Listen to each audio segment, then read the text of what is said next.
What's up guys, welcome back to another Valorant video. Today I'm going to be doing something a little different than my usual content. Since Champions just ended, I thought it'd be fun to talk about and try to break down one of the biggest upsets from the tournament. Today I'm going to be taking a look at Game 3 from the Sentinels vs KRU game on the map split. Going through the game round by round in an attempt to try to see exactly what happened. And see how KRU were able to upset one of the best teams in NA. Quick disclaimer before the video starts, everything I say in this video is completely from my point of view as an outsider looking in. I have no idea what's going on behind the scenes, so there's no real way for me to know exactly what's going on in each player's heads. Also, this video is not meant to be some sort of slander against any of the players. This video is meant to be purely educational. And each of the players from both teams deserves a ton of respect for their skill, as well as all they're able to accomplish. And with that being said, let's get into the video. The pistol round starts off with Sentinels on attack and them looking for a potential mid to B split with the Skydog. While Shazam is making noise mid and grabbing KRU's attention,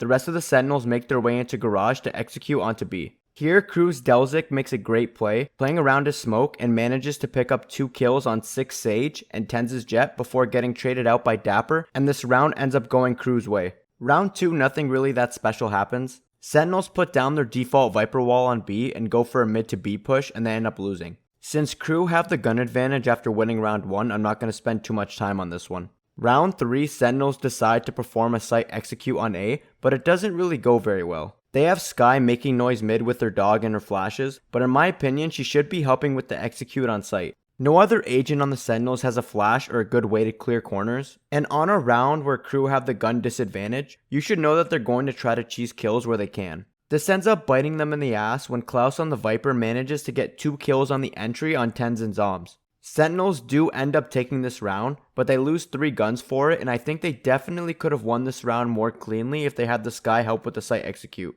Round 4, Sentinels decide to fight mid again and do a pretty good job. Shazam uses the dog to clear out vents, and then after the Viper wall goes down, they start taking space mid. Nexit peeks out from vents off the Skye's flash, and Sick ends up winning the gunfight and getting the kill. Sentinels then decide to execute onto B and win this round cleanly, not losing a single gun. Round 5, KRU make a really nice play as a team. Knowing their economy is poor, they decide to take a bit of a risk and stack on A trying to cheese a kill, and it works pretty much perfectly.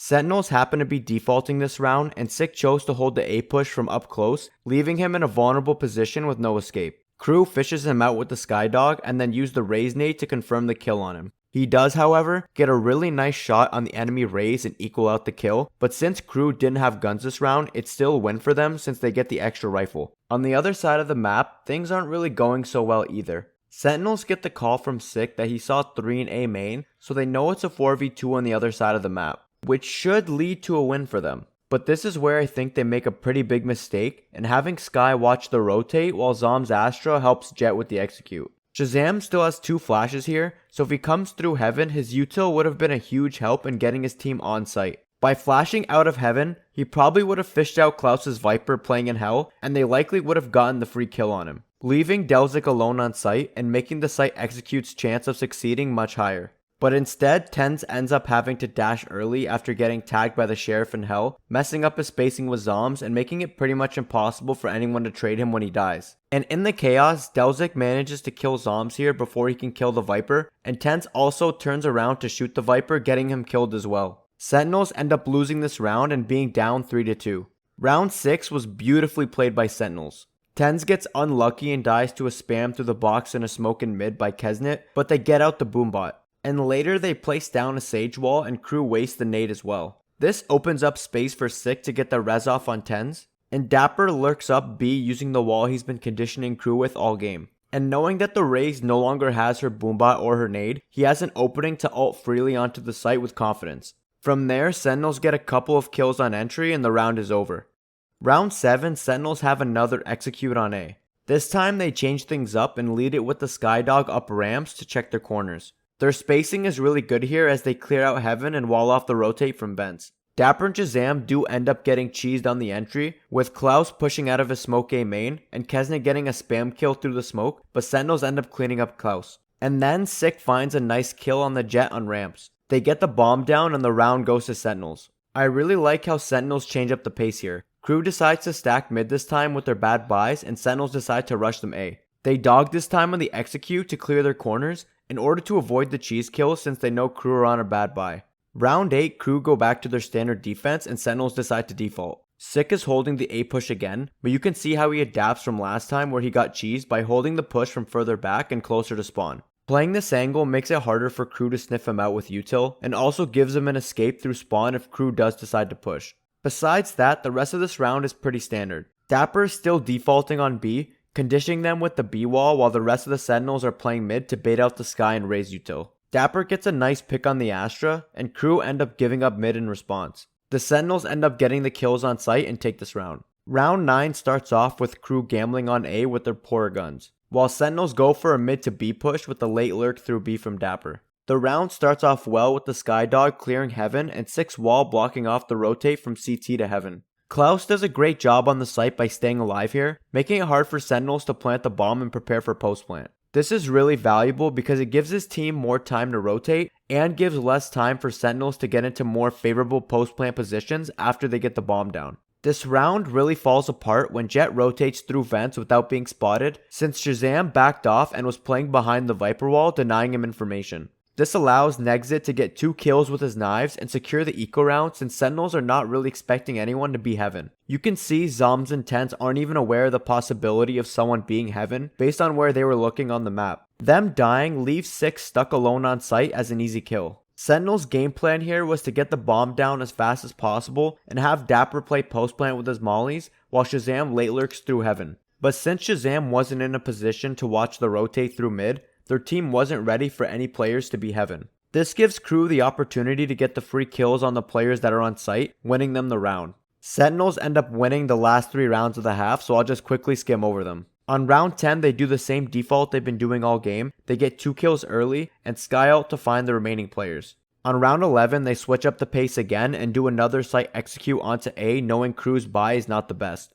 They win a few gunfights, take the site, and then eventually win the round. And round 12 is another clean execute. Tens gets some really nice kills to take the site, and Dapper uses his Viper's Pit on ramps to try to funnel the rest of Crew into Heaven and CT. And now Sentinels are going into the second half up 8-4 against Crew. Now before we get into CT side, let's do a quick recap of what's happened so far in the first half. For their T side as a whole, Sentinels did a good job of conditioning Crew throughout the half and baiting out util from race early every round. For most of their site executes, their spacing and their trades were good. Sentinels also did a good job of adapting by constantly changing up the pace with their site executions on A, or when Sick changed up where he was holding the A push to avoid getting fished out by util. They did make a few mistakes that costed him a few rounds, like when Shazam failed to hold the mid rotate properly, giving up free kills to Crew. But all in all, Sentinels seemed like they were the ones in control this half, and now it's time to get into the defense. The first round of the second half starts with a fight mid. Shazam flashes through the Viper wall and Tens tries to position himself aggressively. Sentinels end up losing and have to give up control of vents and mail.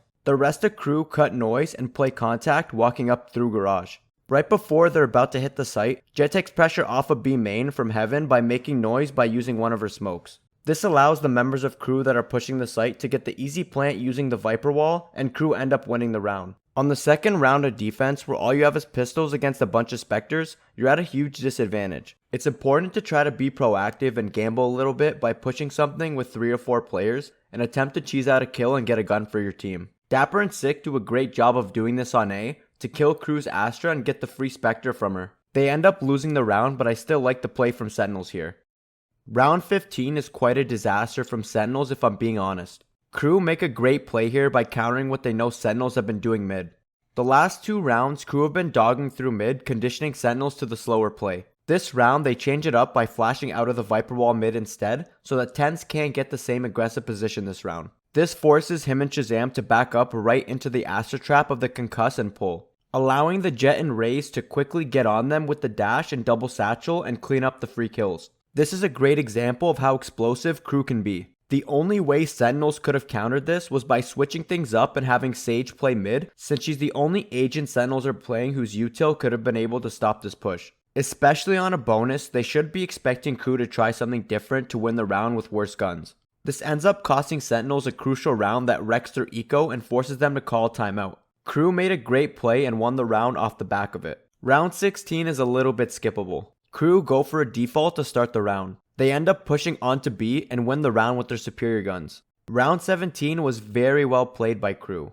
After defaulting in the beginning of the round, Dapper ults on A main. This round, Sentinels have Sage playing mid, and Sick uses his wall to wall off B heaven to stop KRU from pushing there. Here, Sentinels try to bait KRU to rotate through vents into a crossfire in A heaven from Skye and Astra. It's a really good plan, but KRU don't fall for the bait. Instead, KRU make the heads up play and they cut noise. They wait for Sage wall to go down heaven and then use the Skye ult to bait TenZ's op shot, allowing them to push onto site. They then use the Viper and Astra ults to secure the round. This round could have went differently for Sentinels if they were playing a Raze in my opinion, because Jett doesn't really have the util to slow a push like this, where Raze's nade can be extremely valuable, getting a lot of chip damage, slowing their push, and even stalling the plant for the rest of the team to rotate from A. Round 18, Sentinels are on a save and end up losing. But I do want to say I like how they're being proactive here by fighting mid with 3 players even if it wasn't successful. Round 19, we have TenZ holding mid with an op from vents, and KRU make a great play here yet again. Right when the round starts, Kesnet jump peeks to Boombot and Astra smokes off vents. This forces TenZ to push out of the smoke to try to hold mid and then dash out backwards after he takes the shot. But what he doesn't know is that the Astra smoke mid was actually a fake smoke. This means that after he dashes, he's still left in the open without the cover and allows for KRU to get the pick on the vulnerable TenZ who's stuck in the open. This was a great use of the Astra util to put TenZ in an uncomfortable position and give him the free pick. In my opinion, Sentinels probably should have lost this round if it wasn't for Dapper's heroics where he got 2 kills on A site as well as Sick getting a nice pick mid. This easily would have went KRU's way. Round 20, Sentinels are on save and they end up stacking mid. There isn't much to talk about in my opinion for this round. After fighting mid for a bit, Shazam has a nice flash in garage to let him know that no one's there and gets the read to rotate to A early to help Dapper. Dapper hits some nice shots to get 2 kills on the entry and they manage to anti-eco KRU. Round 21 also doesn't have much to talk about. KRU execute onto A and trade a kill on Zombs. And then Sentinels have a really nice retake on site to win the round. Not much else to say. We're now on round 22 and Sentinels are up a round. But knowing that Sentinels don't win this game, let's see what happened in these crucial rounds that caused them to lose. Round 22 starts with a default by KRU on attack, and Sentinels switch things up a bit by putting Dapper on B with TenZ. This round starts off pretty slow. KRU try to take some space with the Viper and Jett using the Viper wall, but they're discovered by the Skye flash. Sick ends up playing an off angle in heaven and gets a pick before getting traded out, and then Skye flashes heaven to create some pressure and then rotates over to vents with Astra. At this point, we can see that with 2 players ramps and 2 vents, KRU is aiming to push through A heaven. And with only about 20 seconds left on the clock this round, KRU start their execute. Shazam does a great job getting 2 kills on the execute, but Mazzino also finds a pick CT on Dapper while he's sitting in his team's smoke. And this is where the round falls apart. With only 12 seconds left on the clock, Zombs has a really nice spot on site and tags up KRU's Jett for some nice damage, but then gets shot by Mazzino on his way behind cover. This is where I think the wrong split-second decision by Zombs cost Sentinels the round. Now with the clock winding down, all he needs to do is get behind the screen and try to stall for a few seconds and Sentinels will have match point. But he hangs there a little too long after the Jett dashes and he gets picked off by Mazzino, and KRU end up getting the plant down and winning the round in the 1v2. This round ties up the game, but there's still hope as Sentinels still have another bye next round.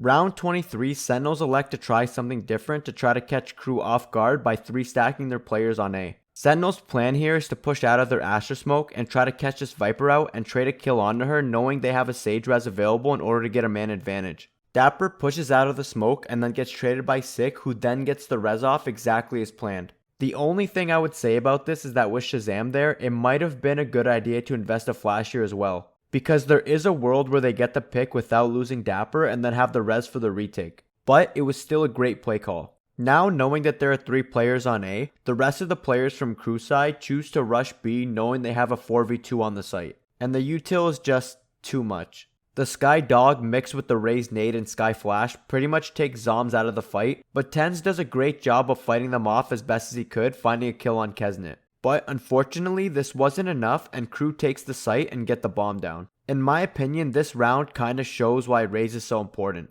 I think with the Astra and Raze's util here, the Sentinels on site would have probably had a better chance of holding the site and stalling for the rotate. The pull mixed with the nade and the boombot are just so hard to push through, and maybe if they had that agent in their comp, they might have been able to hold. But there really is no way of knowing for sure. Round 24 is quite a tragic round. Sentinels are on a really bad buy, so they need to make a play here to try to win this round and get the game into overtime. So they stack B and smoke it off in hopes to flash out of it and catch some crew members off guard and try to swing this round in their favor. But before they get the flash out, Crew's Raze manages to spam and get 3 kills through the smoke. And the thing is, it doesn't even really look like he's going for these kills here. He just kind of sprays to break the sky flash and happens to get 3 kills because of it. The only thing I can really say about this round is that Shazam was standing behind the smoke here, giving Raze more time to react and shoot the flash. This play might have had a better chance of succeeding if he was standing in the smoke with 10s and pop flashed out of it. And with those 3 kills, the game is pretty much over. Crew plant the bomb and win the game, completing the upset against Sentinels. So before I end this video, let's just quickly go over what happened this game and how Crew managed this upset. The first reason I think Crew came out on top in this map is because they always seem to be one step ahead of Sentinels in this matchup.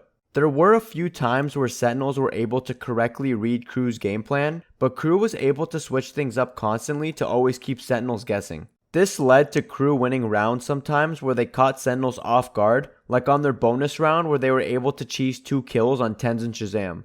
The second reason I think Crew were able to win here is by taking advantage of Sentinels not playing Raze on this map. There were multiple rounds where they were able to push Tenz's jet and quickly overwhelm him and whoever else was holding with him using their util, where a Raze would have been a lot harder to push into in those same situations. Finally, Crew was able to shut down some of the key players on Sentinel's side using their util to put them in uncomfortable situations. Like the round when Crew fake smoked off 10s and vents, forcing him to push out and get into a risky position. Or when they used util to take Zombs out of the fight completely on B site, forcing 10s to fight to defend the site pretty much alone. Overall, the game was very well played by both sides. Finally, I just want to make it clear that I had to make a lot of assumptions in this video.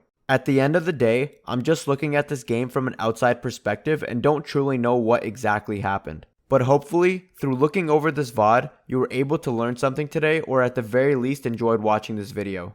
If you did, consider leaving a like and letting me know in the comments if you want to see more videos like this one. And don't forget, if you want to catch me live, I stream every week on Saturdays at 10 AM EST at twitch.tv/jitters. Also, there are links in the description to all my socials, including my Twitter and my Discord if you want to follow me on any of those as well. And as always, don't forget to subscribe for more Valorant related content.